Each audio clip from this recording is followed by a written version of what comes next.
I'm Hunter Sykes. The Bahamas Methodist Habitat started in 1992 as a disaster relief of Hurricane Andrew.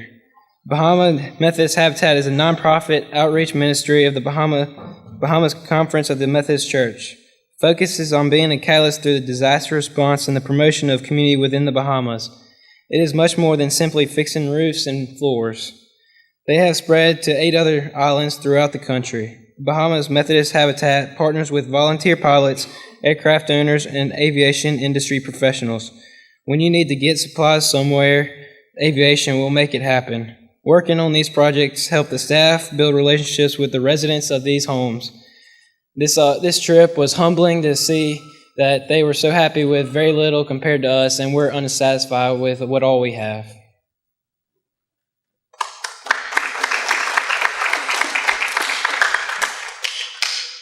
Good morning, I'm Hannah Francis Ford. When thinking of the Bahamas, most people fixate on the beach resorts, never the people that live outside those walls. The people that get to call the coast of the Atlantic and the Caribbean home are obviously blessed, but the beauty of their backyards isn't the reason. Eleuthera was the first international destination for me, and I spent the entire week in awe of how these people's day-to-day lives are. From picking fruit off of a tree in your yard and eating it for a snack, to taking short walks to the beach that's just down the road, to not really having a need for a car because your fellow islanders will help you get to where you need to go. Eleuthera is the epitome of carefree island living, but to them it isn't carefree, it's just life, and they love living it. Music is constantly heard throughout the day, no matter where you are. Everyone sings or hums, and it seems to put a little pep in their island time step. Andreas, the 16-year-old resident of the house my group worked on, helped us with the heavy lifting, and every time he would pass you, or you would pass him, you could hear either full-out singing or humming, as was the case with his mother, sister, and 3-year-old niece, who loved Let It Go from Frozen. There was slight culture shock for most everyone who stayed in Bahamas Methodist Habitat for the week, when we were forced to comply with island time. Island time is an aspect of the carefree island living that pretty much means that nothing will happen when you, a visitor to the island, want it to. For the missionaries, especially those that joined us from Atlanta, it seemed wrong to have so many things to do, but to allow yourself to be engrossed in conversations that didn't particularly pertain to the task at hand. However, we all quickly learned that it wasn't ridiculous at all, and it was necessary to show your love for life to everyone you met or encountered during the day, even if it meant that it would take you 30 minutes to return from the store that was just 5 minutes up the road. The people of Eleuthera were simply phenomenal, and God shines through in everything they do. They don't care where you come from or how nice your home is back in the States, or even while you're there on their island. They are just so glad that they are able to show you the beauty of their home and how joyous they are. Their life can be pretty hard sometimes. Janice Black, the owner of the house I helped repair, said on the first day, "Nothing can kill our spirit." This was the response to Miss Michelle's question about how the constant threat of hurricanes affects their family and their home, but it is also the perfect way to describe the people of Eleuthera. Nothing can kill their spirit.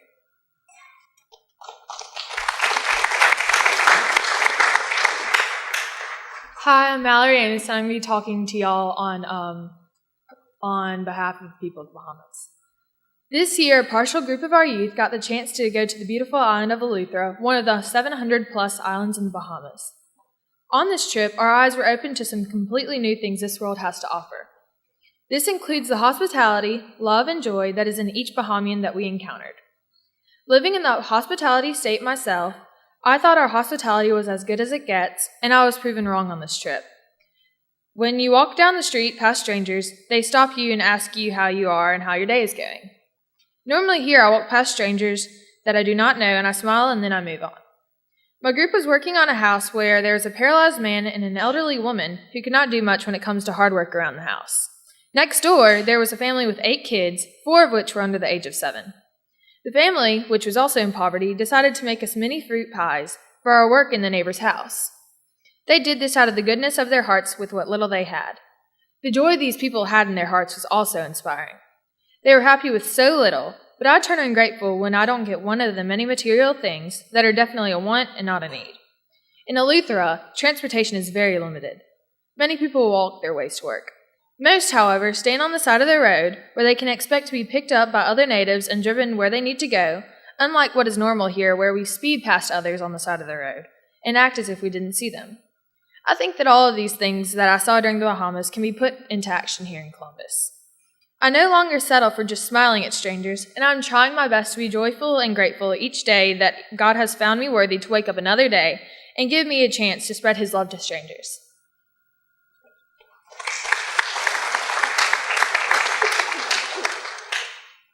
My name is Anna Catherine Weathers, and I'm a freshman at Ole Miss this year. Throughout the trip, there was one man who I could see God working through daily, and his name is Pedro. He was my site leader.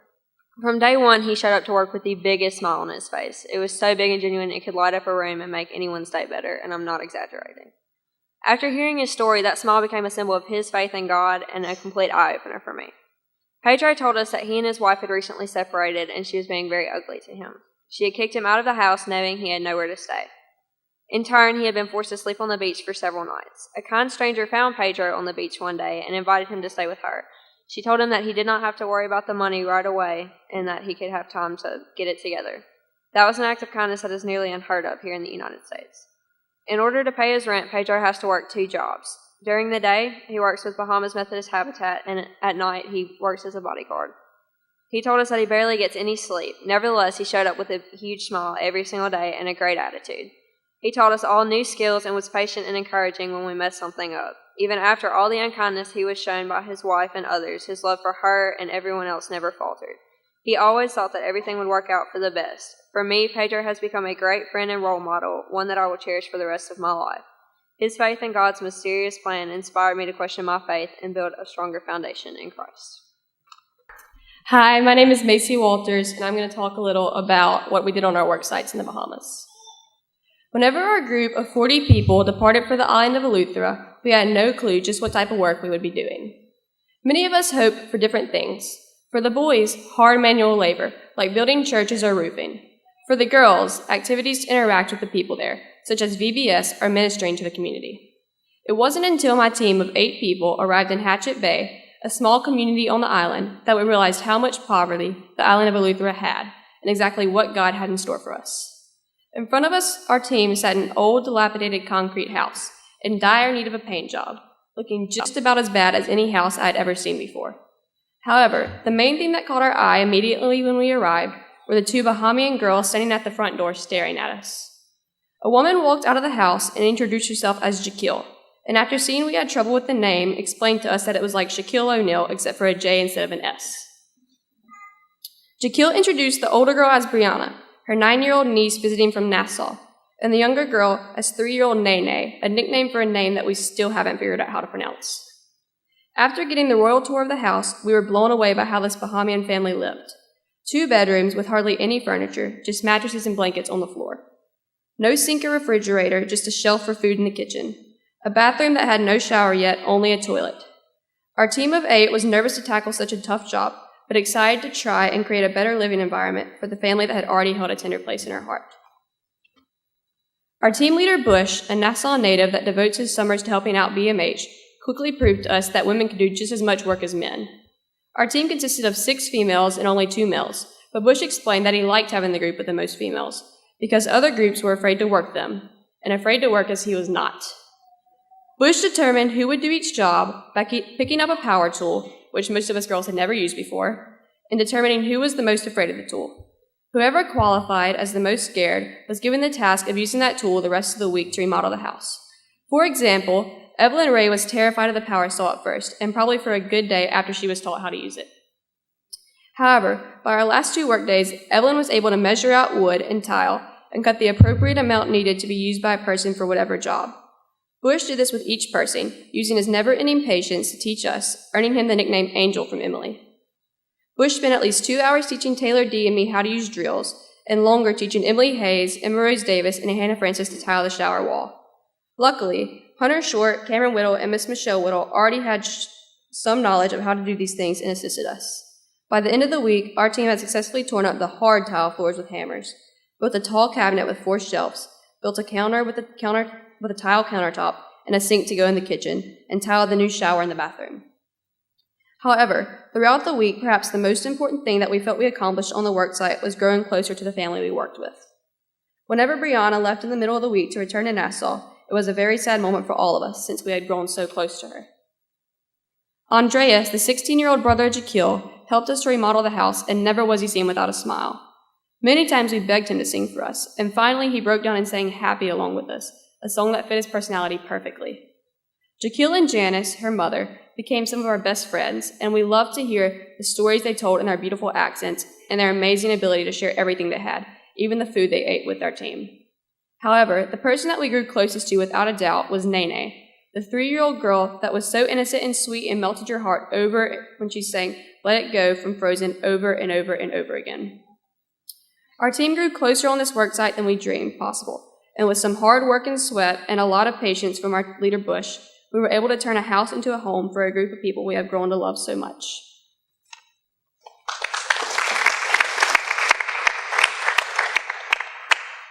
I'm Kay Whittle. I'm in the 10th grade, and I'm up here today to tell you a little bit about the work sites on our mission trip and Eleuthera are like. But the first thing that I want you to understand is that they weren't like your typical work sites here in America. Yes, we do typical construction work, but where in America, getting the work done is always the top priority.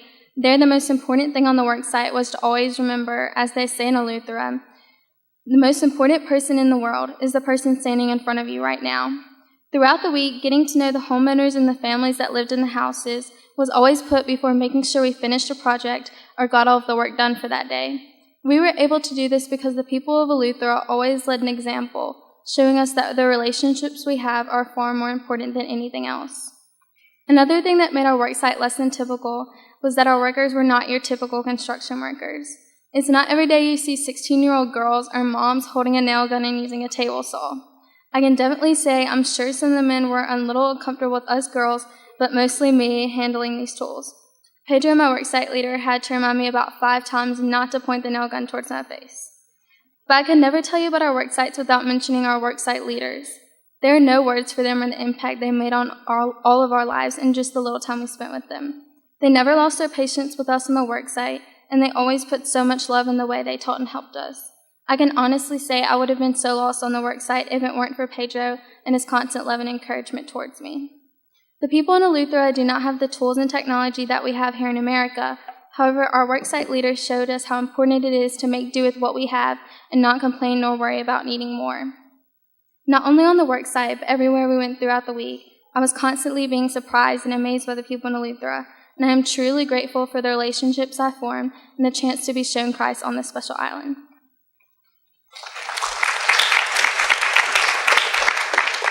Hi, my name is Swayze Harris. I'm in the 11th grade at Oak Hill Academy, and I'm going to talk to you a little bit about our travel. It was one of our first and most important steps to figure out, how we're going to get there. So on July 19th at 11:15 p.m., 40 travelers arrived at the church, and as you can imagine, we were all excited and anxious and kind of scared as to what the upcoming hours held for us.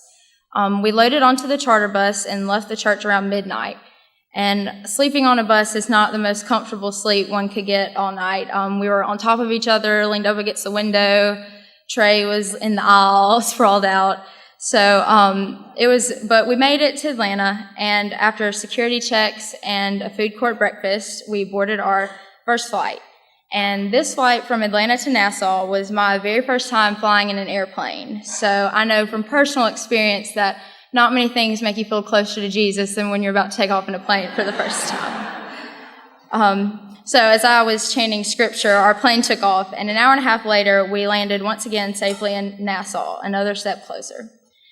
We had a 3-hour layover in Nassau. We spent those 3 hours napping and enjoying our last little bit of air conditioning we would get. So from Nassau, we boarded a significantly smaller plane than the first one we were on. So this time, not only me, but I think just about everyone was feeling a little closer to the Lord then. But I know our team felt your prayers as we landed once again safely in Governor's Harbor. From there, 2 school buses picked us up, and while driving on the wrong side of the road, transported us to the Habitat. Those 2 buses were our transportation everywhere throughout the whole week. And one cool thing we noticed was whenever we would see a pedestrian on the road, our bus driver would pull over and ask them if they needed a ride. So, hitchhiking rides was common and, safe there on the island. And anytime we pass a vehicle, our bus driver would honk and encourage us all to wave. And that just made our travel really enjoyable. Those just simple acts of kindness that carried us a long way, and it's what Eleuthera fed off of. It just makes your heart happy being in that environment. So when the week was done, we were being transported back to Governor's Harbor, I think we were all charged up and ready to get back home and apply these things to our lives and share them with you today. Good morning. I'm Natalie Hardy, and I'm in the 12th grade. While in the Bahamas, we experienced the love of God in many ways. At our work site, maybe walking down the road to the store to buy some ice cream or a snack, but every night, we as a youth had our own Bible study. The topic of our study was obedience over everything else. We dove into the Word to see examples from the Bible of obedience, because we were in an unknown area and placed out of our comfort zone to show the love of God to the Bahamian people. Having about 30 youth and only 10 adults, I don't think we knew what we were getting ourselves into, but God did. I know, and I am not speaking just for myself when I say this, but I learned more from the people there than they learned from me. Trey had made out a little booklet that we would use for our Bible studies, which we had planned to have every night, but being on island time, that just sometimes didn't work out. We talked about many examples of obedience in the Bible. I believe that obedience is a steady and continuous relationship with God, with how He wants us to act. While in the Bahamas, we learned about King Saul. In 1 Samuel 15, the Lord tells Saul to destroy the people and everything that belongs to them. So Saul grabs his men and goes down to destroy them, but he decides to kill all of the people and their weak animals, but spare the best of all the animals. We learn that Saul was not obedient by not doing everything that God told him to do, but just to do everything that he wanted to do. That is how we as Christians sometimes act. We only do the things that we want to do or feel like doing instead of putting our full heart to God and doing everything He has for us to do. We are told to not be selfish and go with our own way, but to go with God's way.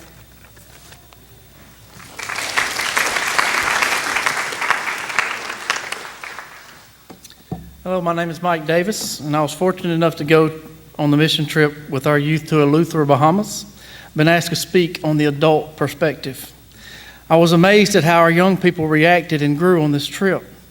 We went there to serve, but got served. We went there to show love, but were shown love. We went to witness, but were witnessed to. We went to show them how blessed our culture is. We saw firsthand what a blessed culture they had. You see, giving becomes receiving. Material things take a back seat to relationships. I feel that this is the real benefit of experiencing another culture and leaving this country for missions. It is not what you give, but what you get back in your heart and soul, and seeing how happy and content they are with so much less in the way of worldly things. When we first met with the BMH staff, we were told the Bahamians' view is the most important thing in the person in front of you. I feel that at times we take the opposite approach and think the most important thing is in the mirror. Once we started interacting with the people there, it became clear that this was not just talk. They were the most gracious and caring people I've ever been around. They were patient and full of grace, and I saw this morphing into our kids. Watching our youth work on the houses brought one word to mind for me. That word is confidence.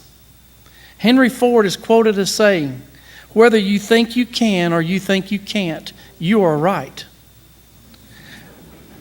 We tell our kids, put on your shoes, put on your coat, watch for traffic, wear your seatbelt. Let me help you with that. Over there, they would say, get on that 1984 school bus so we can go 60 miles an hour down the narrow road on the wrong side without seatbelts. Or go rip this board in half on that table saw. Or take this router and route this board, or cut this board on the miter saw, or use this nail gun and nail right here. Age was not a factor, nor gender, nor ability. They, or one of us adults, would show them once and leave them to it. I know very few of our kids, or us for that matter, thought Hayes Heredia would be using a table saw, assisted by Parker Ray, alone, without two adults, bodyguards, a steel shark suit to protect them. Or that Dr. Pound Sykes and Julia Ray, yeah, I said Julia Ray, would route, cut, and install all the baseboard, crown mold, and window trim in a house without a nail gun or a ladder. Or that Kat, Kane, A.K., Natalie, Lexi, Trey, and a few boys would rip up an entire floor, replace it, and hang sheetrock. And who knew that Nick, Dalton, Hayes, Parker, and I could build a complete set of kitchen cabinets from the floor up. I also know that Hayes Heredia cannot outrun a chicken. Confidence is a very powerful thing when partnered with our faith, can be life-changing. I know one young lady that was extremely nervous when we got there. So nervous, in fact, she could not eat the first night and the next morning. I saw her at her job site at about 10 o'clock the first day, and she was grinning ear to ear.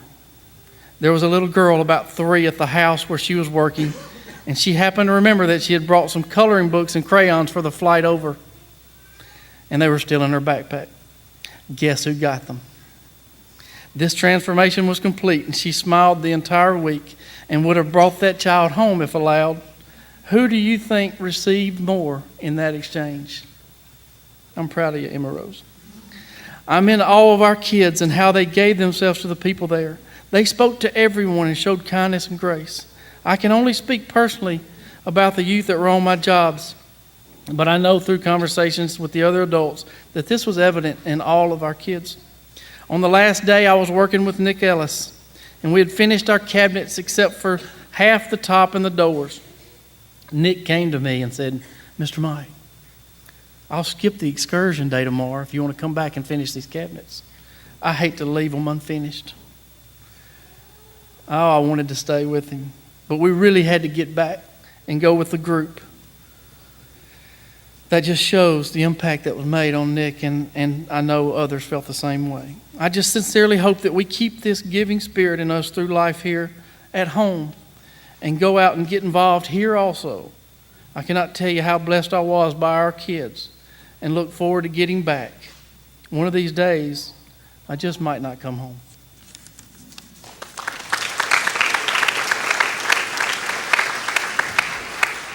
Good morning. I'm Emma Rose Davis, and this morning I'll be talking to you about being able to serve in the Bahamas with my parents. So when Trey told us that we would be going on this mission trip, I was very excited to go and rushed home that night after Fusion to tell my parents about it. When I got home, I started talking to my mom about it, and her eyes went wide. To me, this was a sign of, oh no, my daughter is not leaving the country without me. So that is when the decision would be made that she would be able to go as well. A few months before the trip, one of the adult males going wasn't able to go anymore. And so Trey called my dad and asked if he would also be willing to serve. He said yes, so the 3 of us got excited to go to Eleuthera. I'm not going to lie. Going on a trip with both of my parents brought a little bit of worry to me. Questions like, are they going to embarrass me, and what are they going to say to my friends came to mind. I wasn't working on a team with either of my parents, but they got to work together. But seeing their eyes just light up and see how excited they got talking to me about what they did that day or the people they met and worked with was so amazing to me. You look up to your parents. You don't always want to tell them, but you do. So to see my parents serve the Lord together was amazing. It's not every day you get to see their parents serve and be selfless. Being detained in customs brought us together as a family as well. Another person who really inspired me and has for more years than she probably knows was Emily Hayes, our amazing youth intern. Emily and I were put together on our work group, and I got to see her serve in a joyful and loving manner for 4 days. One thing I learned from Emily was just to smile, be happy, and serve the Lord with all you had. She always was smiling, giving all she had, even when she hit herself in the head with a hammer. If I had to sum up my trip to Eleuthera in one word, it would be blessed. Blessed to live where I do, have such amazing parents, to have such a strong church family, and blessed to be able to get up every day and try my best to serve the Lord. Thank you to Trey for being our fearless leader and all of our congregation for allowing us to go and praying for us. I pray that we will be able to continue serving here and put people first like they taught us to do in Eleuthera.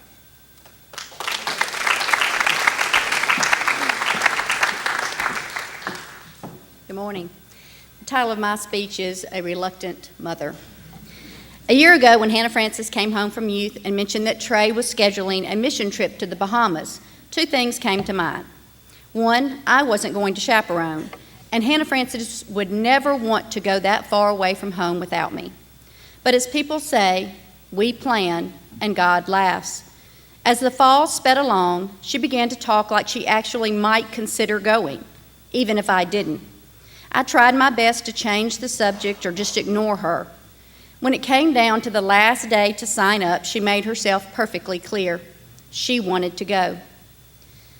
So I did what a lot of moms do, and I called my husband, sure that he would back me up and never let his daughter leave the country without a parent.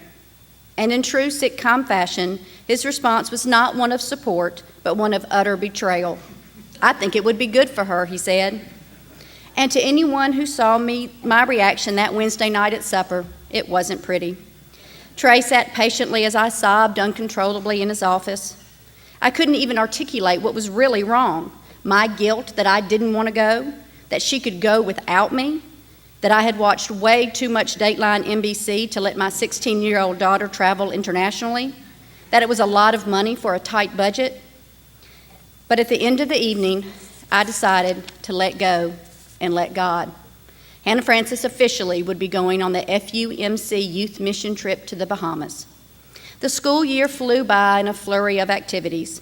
A passport was ordered, shots were taken, work clothes were bought, and suitcases were packed.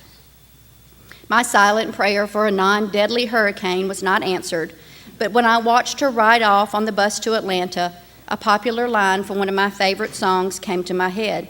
If God is for them, who can be against? I kept myself busy that week and prayed constantly for everyone on the trip. I heard from Hannah Francis exactly twice. I told myself that she didn't call more often because she was so homesick, she was afraid that if she talked to me, she would break down and just have to